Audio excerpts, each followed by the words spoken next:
우리 지난주 함께 살펴봤던 것처럼 우리 하나님은 낙심한 자들을 위로하시는 하나님이시다 하였습니다. 물론 우리가 흘리는 땀과 눈물에 대한 하늘의 보상이 있게 될 것입니다. 그러나 하나님은 땅 하늘에서뿐만 아니고 이 땅에서도 위로와 기쁨을 복음의 일꾼들에게, 하나님의 일꾼들에게 허락해 주십니다.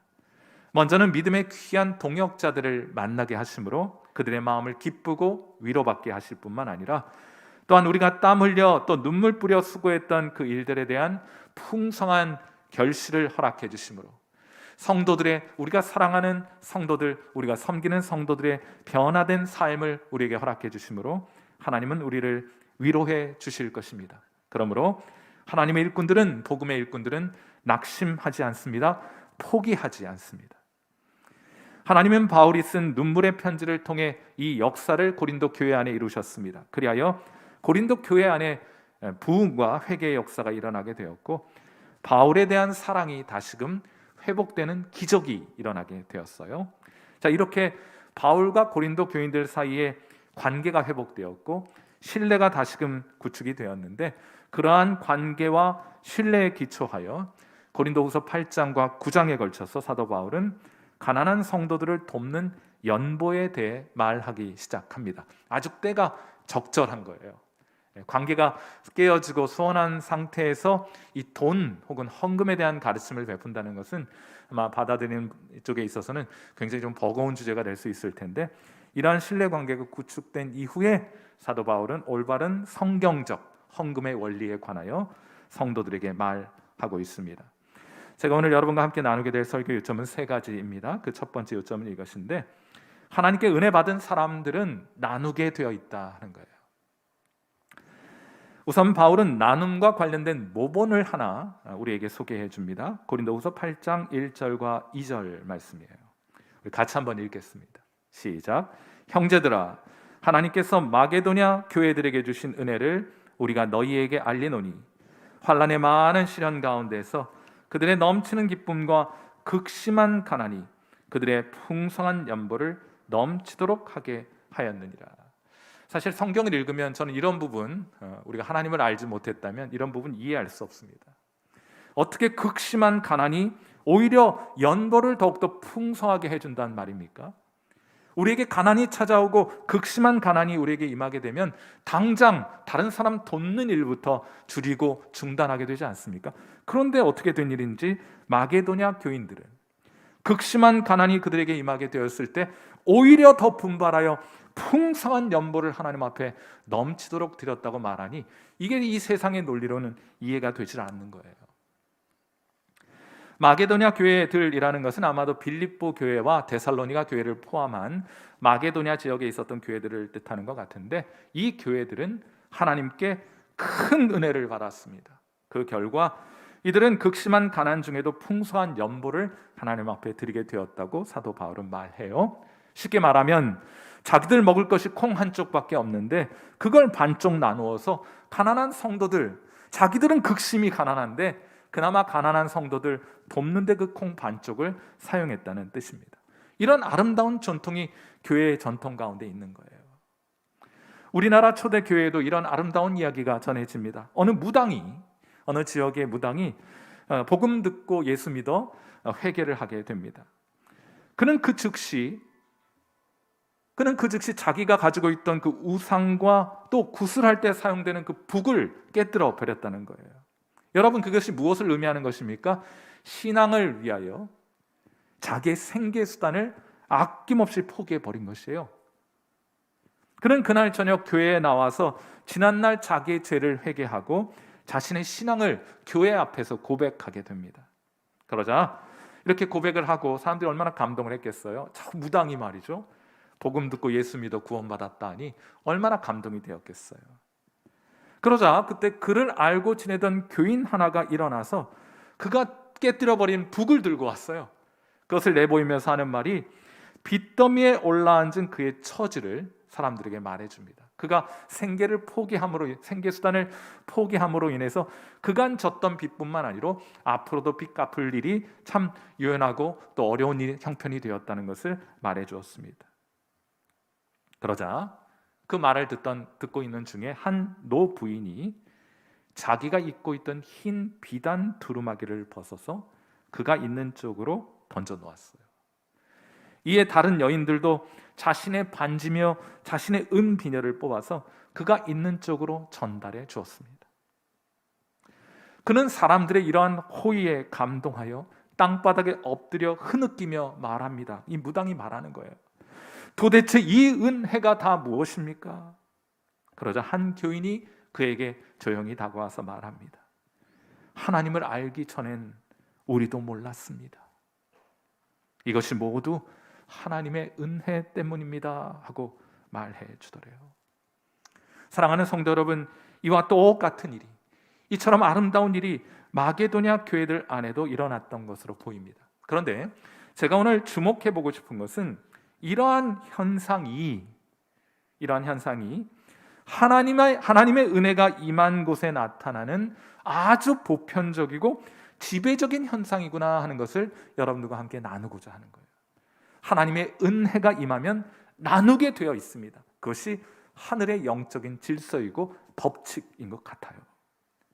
은혜가 임하면 나누기 시작합니다. 오늘 본문 고린도후서 8장 4절 말씀을 한번 보세요. 이런 말씀이 있습니다. 이 은혜와 성도 섬기는 일에 참여함에 대하여 우리에게 간절히 구하니 하고 말했는데, 성경에 은혜라는 단어가 나오면 다 똑같은 의미를 갖는 것은 아니에요. 오늘 본문 8장 4절에 사용된 이 은혜는 우리가 여러분 일반적으로 하나님의 은혜라고 말할 때 사용하는 은혜와 조금 다른 뉘앙스와 의미를 전달합니다. 여기 말하는 은혜라는 것은 그 뒤에 나오는 성도 섬기는 일과 동격 관계에 있는 표현이에요. 그러니까 여기서 말하는 은혜라는 것은 연보를 통해 혹은 재물을 나누는 것을 통해 성도 섬기는 일을 은혜라고 부르는 것이에요. 바울은 이곳에서 일종의 언어 유희를 하고 있습니다.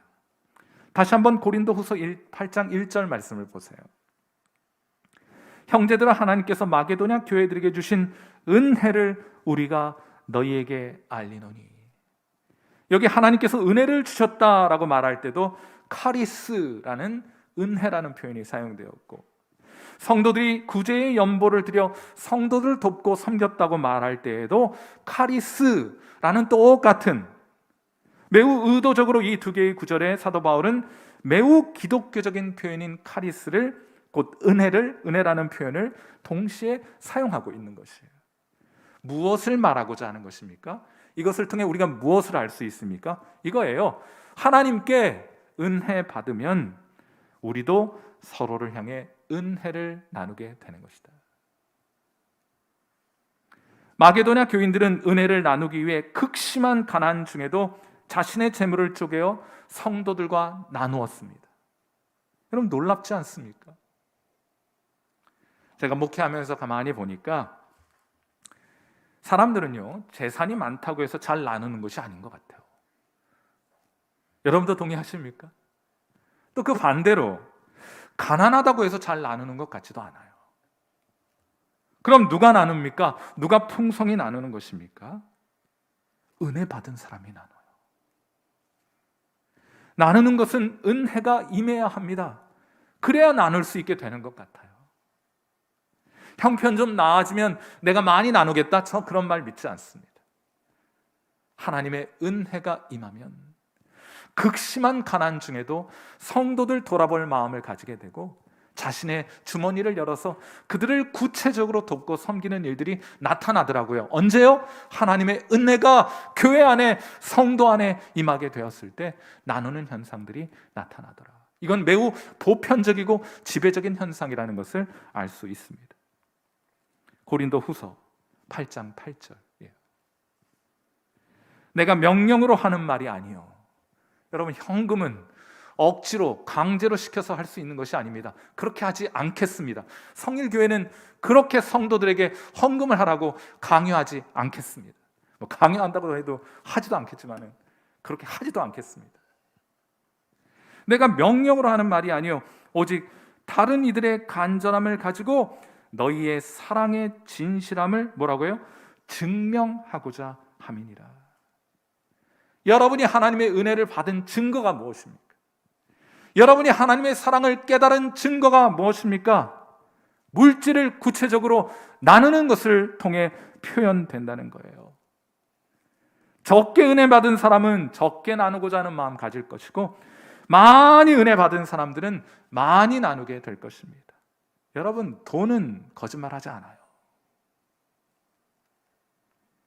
은혜가 임하면 은혜를 나누게 되어 있습니다. 그러니 사랑하는 성도 여러분, 우리 성일교회 성도 여러분, 하나님께 풍성한 은혜 받게 되기를 주님의 이름으로 축원해 드립니다. 그리하여 그 증거가, 하나님께 은혜 받은 증거가 풍성히 나타나는 삶을 살아갈 수 있게 되기를 바랍니다. 풍성히 나누는 성도로 살아갈 수 있게 되기를 주님의 이름으로 축원해 드립니다. 이게 첫 번째 요점이에요. 은혜가 임하면 나누게 되어 있다. 두 번째 요점은 이것입니다. 성도는 성경적 원리를 따라 나누게 됩니다. 성경적 원리를 따라 나누게 돼요. 여러분, 헌금 혹은 드리는 삶, 나누는 삶과 관련하여 오늘 본문에는 세 가지 원리가 소개되고 있다고 생각해요. 그 첫 번째 원리는 파종의 원리입니다. 고린도후서 9장 6절 말씀 같이 한번 읽어보도록 할게요. 같이 읽습니다. 시작. 이것이 곧 적게 심는 자는 적게 거두고 많이 심는 자는 많이 거둔다 하는 말이로다. 여러분, 우리가 나누는 물질은 그냥 우리 주머니에서부터 나와서 다른 사람의 주머니로 들어가 사라져 버리는 것이 아니에요. 사도 바울은 그것을 씨앗에 비유하고 있습니다. 물론 그것을 나눈다고 해서 당장에 열매가 있는 것은 아니에요. 누가 여러분 씨앗 심어놓고 당장에 열매가 나타나기를 바라는 농부가 어디 있겠어요? 그러나 반드시 때가 되면 열매를 맺어 풍성한 열매를 수확하게 될 것이라고 말하고 있습니다. 그러면 누가 많이 거두게 됩니까? 많이 심는 사람이 많이 거두게 될 것이에요. 그런데 여러분, 여기서 좀 오해하지 말아야 할 것이 있습니다. 지금 사도 바울이 무슨 투자를 유치하고 있는 것이 아니에요.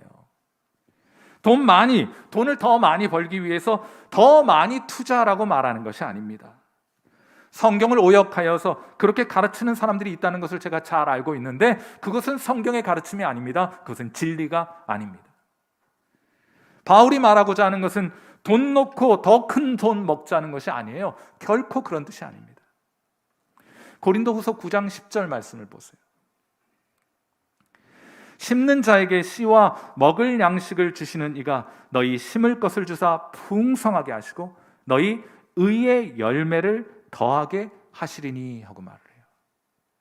여러분, 하나님의 나라는 재물을 씨앗으로 심어 더 많은 재물을 얻게 되는 곳이 아닙니다. 하나님의 나라는 재물을 씨앗으로 심어 의의 열매를 거두는 곳이 하나님의 나라예요. 성경에서 말하는 의라는 개념은 관계적인 개념이 포함되어 있는 표현입니다. 그러니까 하나님과 함께 할 수 있는 자격을 의라고 부르기도 하고, 하나님과 함께하는 삶을 의로운 삶이라고 부르기도 하는 것이에요. 자, 그러니까 주님께서 주시는 재물을 성도들과 함께 나누는 사람은 의의 열매를 풍성히 거두게 되는 것인데, 제가 이렇게 표현하는 것이 어떨지 모르겠어요. 하나님께서 허락하신 재물을 가난한 형편 혹은 어려운 우리의 형제와 자매들과 함께 나누는 사람은 하나님과의 친밀함을 열매로 받게 된다라고 이해하시면 좋을 것 같습니다. 물론 여러분들이 물질을 나누고 또 재물을 나누게 되면 받는 분들이야 선물 때문에 기뻐하시겠지만, 그 때문에 감사하시겠지만은 하나님의 말씀을 따라 순종함으로, 하나님의 말씀을 따라 순종함으로 기꺼이 기쁨으로 드리는 사람들에게는 이 세상 사람들이 알지 못하는 기쁨이 있어요. 여러분 한번 생각해 보세요. 내 주머니에 있는 거 나를 위해 써야 기쁘지. 근데 어떤 분들을 보면 참 잘 나눠요. 자기가 그거 누리면 더 배부를 수 있는데도 그렇게 하지 않고 그것을 다른 이웃들과 또 어려운 형편에 있는 형제와 자매들과 함께 나눕니다. 왜요? 하나님께서 주시는 기쁨이 있기 때문입니다. 하나님의 말씀을 따라 나누는 일에 순종하는 사람만 알게 되는 하늘의 기쁨이 있는 거예요. 그러니 성도는 이 기쁨을 맛보아야 합니다. 그리하여 더 많이 심고 더 많이 거둘 수 있어야 해요. 사랑하는 귀한 성도 여러분, 이처럼 파종의 원리를 따라 많이 뿌리시고 또 많이 거두시는 귀한 은혜가 여러분에게 있게 되기를 주님의 이름으로 축원해 드립니다. 두 번째 드림의 원리는 기쁨의 원리입니다. 고린도후서 9장 7절에 이런 말씀이 있어요. 각각 그 마음에 정한 대로 할 것이요 인색함으로나 억지로 하지 말지니 하나님은 어떤 자를요? 즐겨내는 자를 사랑하시느니라. 종종 성도들로부터 헌금 어디까지 해야 합니까? 얼마나 해야 합니까? 라는 질문을 받습니다. 많이 하면 할수록 좋다고 했으니 빚을 내서라도 무작정 많이 하면 되는 것인가? 저는 그렇지 않다고 생각합니다. 제가 그래서 반려하는 경우도 있어요. 그렇게 하지 마십시오라고 말할 때도 있습니다. 여러분, 얼만큼 헌금을 하고 얼만큼 여러분의 이웃들을 도와야 하는지는 여러분이 정하시는 것이지 교회의 지침 같은 것이 있을 수는 없어요. 이때 사용되는 원리가 기쁨의 원리입니다. 한 여자가 값비싼 향유를 들고 예수님께 나와 그것을 깨뜨려 예수님의 머리에 붓습니다. 예수님 계신 방이 향유 내음으로 가득한 그런 상황이 연출이 된 것이에요. 이 아름다운 순간에 제자들이 버럭하고 화를 냅니다. 한번 성경 그런 관점에서 한번 보세요. 아니, 더 좋은 용도로 돈을 쓸 수 있을 것인데 왜 그런 식으로 허비를 하느냐고 화를 냅니다. 성경이 그걸 뭐라고 기록하는지 한번 보세요. 마태복음 26장 8절. 제자들이 보고 뭐래요? 분개하여 이르되 무슨 의도로 이것을 허비하느냐. 여러분 참 흥미롭지 않습니까? 어떤 사람은 1년치 연봉에 해당하는 향유를 깨뜨려 아낌없이 주님의 머리에 붓습니다. 그런데 다른 사람은, 다른 부류의 사람들은 그걸 보고 화를 내고 있다니 말이에요. 참 흥미로운 장면이 이 본문에 연출이 된 거예요. 여러분, 어떤 사람은 진짜로 그래요. 하나님께 드리는 것이 아깝지 않습니다. 하나님께 드림이 참 기쁜 거예요. 박신양이라는 배우가 주연한 약속이라는 좀 오래된 영화가 있는데 이 영화에 보면 부하가요 조폭 두목을 위해서 살인죄를 뒤집어 쓰고 감옥에 투옥되는, 감옥에 갇히는 장면이 나옵니다. 이 두목이 얼마나 그 부하가 고마웠겠어요. 그래서 부하의 면회를 갑니다. 면회를 온 두목에게 부하가 이렇게 말해요. 두목을 대신해서 감옥에 갇힌 그 부하가 이 두목에게 뭐라고 말하느냐. 사장님은 제게 무엇을 주어도 아깝지 않다고 하셨습니다. 저 또한 사장님께 무엇을 드려도 아깝지 않습니다 하고 말을 해요. 사랑하는 성도 여러분, 받은 은혜가 크면 무엇을 드려도 아깝지 않습니다. 우리 주님께서 우리를 위해 모든 것 다 주셨으니 우리가 무엇을 드린들 아깝겠습니까? 무엇이라도 더 드리고 싶은 마음 우리에게 생기는 것이 지극히 당연한 현상 아니겠어요? 그러니 여러분도 이 기쁨의 원리를 여러분의 신앙생활에 한번 적용해 보시기를 바랍니다. 이제부터 저랑 같이 한번 그런 거 한번 해봐요. 마음속으로 말이에요. 마음속으로 여러분 이제 뭐 헌금을 하시거나 다른 분들을 돕는 일들을 하실 텐데, 하고 계실 텐데 마음속으로 이렇게 한번 생각해봐요. 액수를 늘려봐요. 긴장하신다, 그렇죠? 그냥 마음속으로만 계산해 보시라는 말입니다. 그 헌금하고 계시잖아요, 현재. 제가 묻지는 않겠습니다. 따지지도 않겠습니다. 여러분이 정하시는 거니까 여러분이 하시는 거예요. 그걸 좀 올려봐요, 액수를. 조금 더 올려봐요. 조금 더 올려봐요. 표정이 참 재밌습니다. 그렇게 올려가시다 보면 어느 지점에 도달하게 되면 기쁨이 사라지는 지점이 나타나게 됩니다. 그때부터는 인색함이나 억지로 하는 헌금이니 헌금하지 마세요. 하나님이 뭐 부족해서 우리에게 물질을 구하신답니까? 그렇지 않아요. 그렇게 하지 않으셔도 괜찮습니다.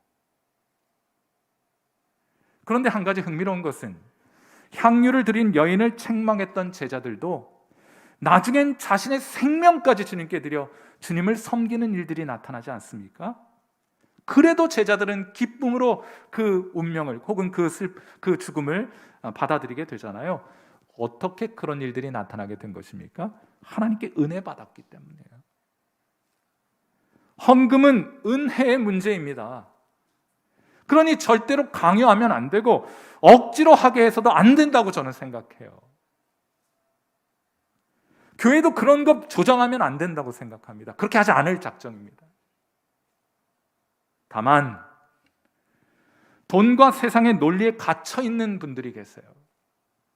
그런 분들은 여러분이 지금 하고 있는 것보다 조금 더 드려보시게 되기를 바랍니다. 틀림없이 여러분 안에 더 드리고 싶은 마음이 있다는 것을 확인하게 될 것이기 때문이에요. 이것이 기쁨의 원리입니다. 마지막은 채움의 원리입니다. 고린도후서 9장 8절 우리 같이 한번 읽도록 해요. 같이 읽습니다. 시작. 하나님이 능히 모든 은혜를 너희에게 넘치게 하시나니 이는 너희로 모든 일에 항상 모든 것이 넉넉하여 모든 착한 일을 넘치게 하게 하려 하심이라. 저는 이공계 출신이어서 그런지 성경을 읽을 때 자꾸 도표로 그리게 되고 공식으로 만들게 되는 그런 마음이 들어요. 몹쓸 병입니다.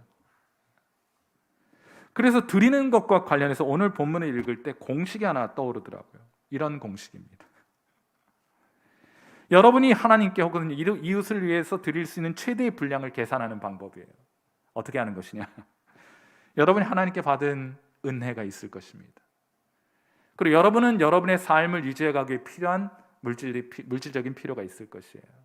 그래서 하나님께 받은, 하나님 다 주셨잖아요, 사실은. 거기에서 여러분의 삶을 위해 꼭 필요한 필요 부분을 빼게 되면 그만큼 최대 드림의 분량이 산출되어 나오게 됩니다. 맞죠?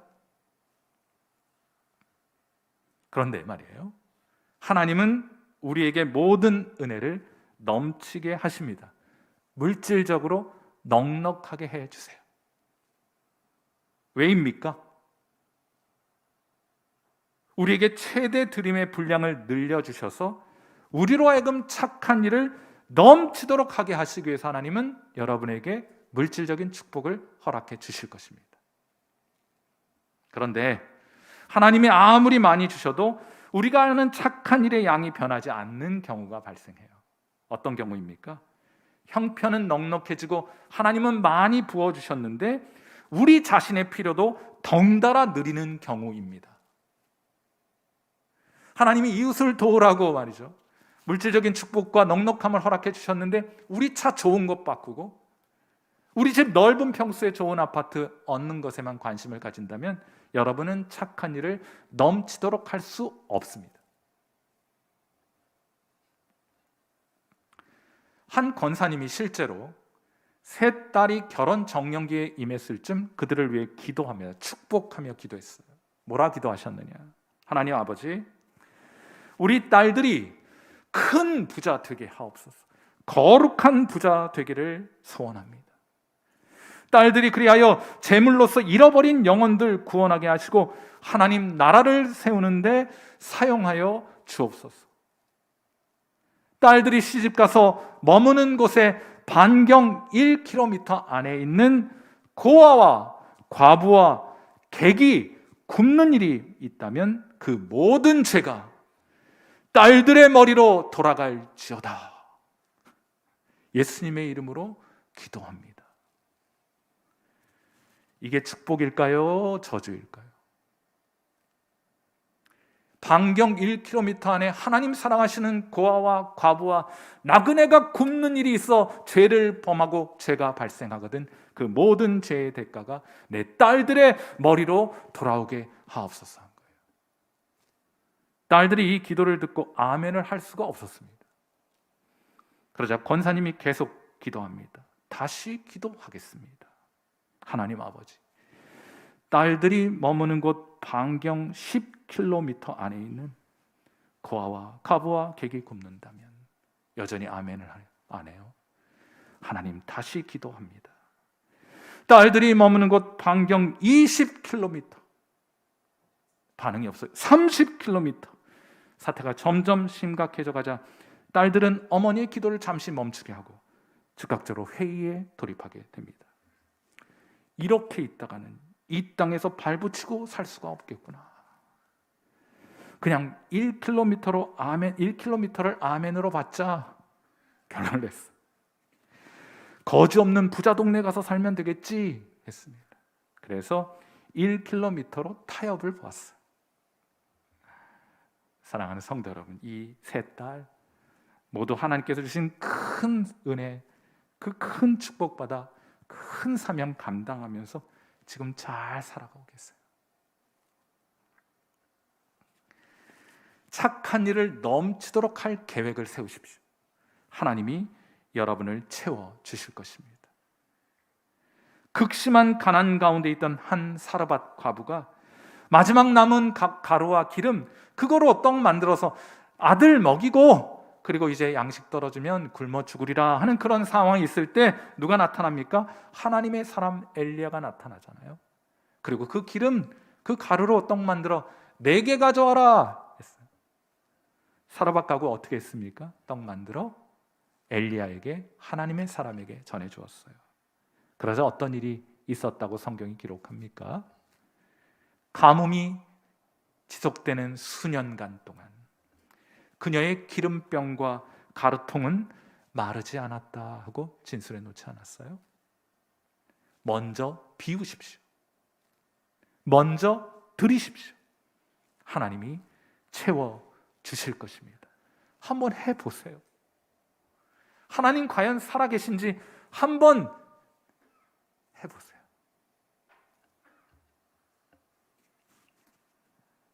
이것이 두 번째 요점이었습니다.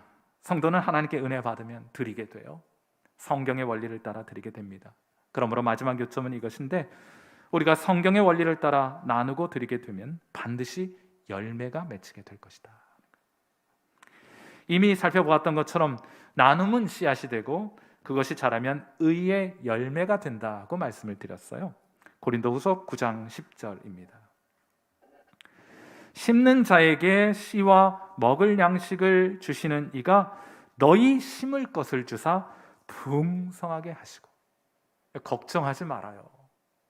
하나님이 채워 주실 것입니다.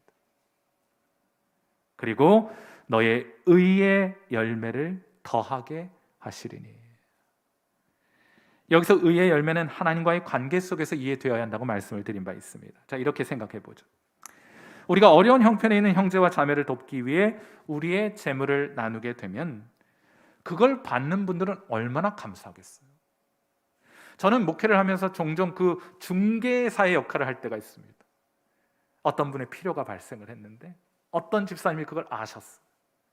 직접 건네드리면 본인의 신분이 노출될 것 같으니 저를 통해서 아무 얘기하지 말고 전해달라는 말씀 듣습니다. 제가 그 둘 사이에서 두 분의 모습을 다 지켜볼 수 있는 특권이 있어요. 받는 분 감사합니다. 그런데 이분들의 감사는 한 걸음 더 나아가요. 뭐예요? 이 은혜를 주신 하나님께도 감사하게 되더라고요. 하나님, 내 형편 아시네, 내 상황 아시네, 내 필요 아시네, 그리하여 하나님께서 성도들 통해 이 필요 채워주시네 하는 마음 깨닫게 되니 하나님께도 영광 돌리고 감사를 드리게 되더라고요. 고린도후서 9장 11절. 너희가 모든 일에 넉넉하여 너그럽게 연보함은 그들이 우리로 말미암아 하나님께 감사하게 하는 것이라. 우리가 씨를 뿌렸는데 그 성도들이, 우리가 나눈 그 재물을 받은 분들이 하나님께 감사를 하여 영광을 돌려드리는 일들이 나타나게 되더라. 제가 대학교 다닐 때 저 참 가난했습니다. 아침에 학교 갈 때 차비만 있어요. 10원짜리로 전철을 타려고 그때 550 몇 개를 제가 그 자판기 앞에서 넣은 적이 있어요. 동전이 모아보니까 10원짜리가 그밖에 없는 거예요. 막 넣었어요. 50개를 넣어야 되니까 40개 넣으니까 와르르 다 쏟아지더라고요. 예수님 믿고 얼마 지나지 않아서 선릉, 강남역 근처에 있는 선릉의 대학부 모임에 참석을 하게 되었는데, 모임을 마치고 나왔는데 집에 갈 차비가 없어요. 일단 가긴 가자, 그래서 예배 드리고 끝나고 이제 집에를 가야 되는데 차비가 없네요. 어떻게 되겠지, 안 되면 걸어가지. 저희 집 그때 안양, 경기도 안양에 있었습니다. 걸어가면 되지, 남는 건 시간이고 젊음인데. 그러고 나서 이제 모임 장소를 떠나게 되는데, 누가 막 뛰어와서는요, 제 가방에다 뭘 하나 집어넣고 얼른 도망가 버리는 거예요. 그 뒷모습만 보았어요. 그래, 뭔가 싶어서 가방을 열어보았더니 거기 10,000원짜리 지폐가 하나 있었습니다. 당시 지하철 요금이 520원, 450원, 500원 뭐 그럴 때니까 어떻게 된 거예요? 집에까지 갈 수 있겠죠? 저녁도 먹을 수 있었습니다. 제가 그분께 얼마나 감사했겠어요. 돈 10,000원? 지금 그거 아무것도 아닙니다. 그런데 평생토록 그 10,000원이 제게 준 그 감사의 마음은 잊혀지지 않고 오래도록, 지금 25년, 거의 30년이 되는 지금도 그 10,000원이 제게 준 기쁨, 그 감사 잊을 수가 없습니다. 무엇보다 내 형편 아시고 내 필요 채우시는 하나님의 손길 경험하게 되었을 때 얼마나 감동이 되었겠어요. 전 아직도 그때 일로 감사합니다. 아마 천국 가서도 그 일 때문에 감사하게 될 거예요. 그래서 성경에 보면 의의 열매 앞에 영원한 의의 열매라는 표현이 있어요. 왜일까요? 그 감사는 영원히 하나님께 영광 돌리는 계기가 마련되는, 계기를 마련해 주는 일이기 때문이라고 생각이 들어요.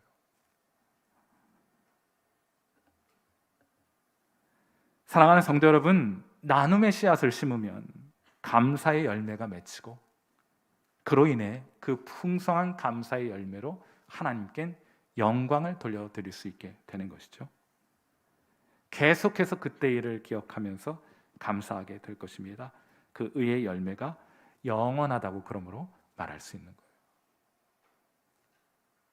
사랑하는 성도 여러분, 여러분이 예수님을 잘 믿고 있다는 증거, 여러분이 하나님의 큰 은혜를 받았다는 증거, 여러분이 하나님을 사랑하고 있다는 증거가 무엇입니까? 여러분이 얼마나 여러분이 가진 것을 나누어 주님과 성도들을 섬기고 있는가로 확인되는 것이에요. 그러므로 하나님의 은혜와 사랑을 풍성히 받는 성도 여러분 되시기를 주님의 이름으로 축원합니다. 그러면 풍성히 나누게 될 것입니다. 그래야 하나님께 풍성한 감사와 영광을 드리는 인생이 될 줄 믿습니다. 그러한 인생 살아가시는 귀한 성도 여러분 되시기를 주님의 이름으로 축원해 드립니다. 함께 기도하겠습니다. 자, 우리 반주 들으시면서 함께 기도하도록 하죠. 하나님 아버지, 무엇보다 하나님께서 우리에게 풍성한 은혜를 주시고 주님의 그 크신 사랑 더 깊이 깨닫게 하옵소서. 그리하여 그 은혜 고맙고 감사하여 우리에게 주신 것 나누어 주님과 성도들을 섬기되 넘치도록 풍성히 섬기게 하옵소서. 이를 통해 하나님께 풍성한 감사를 드리고 영광을 드리는 성도들이 더욱 넘쳐나는 성일교회 되게 하옵소서. 여러분, 우리 그렇게 마음을 담아서 우리 하나님 앞에 함께 기도하는 시간 갖도록 하겠습니다. 기도하겠습니다.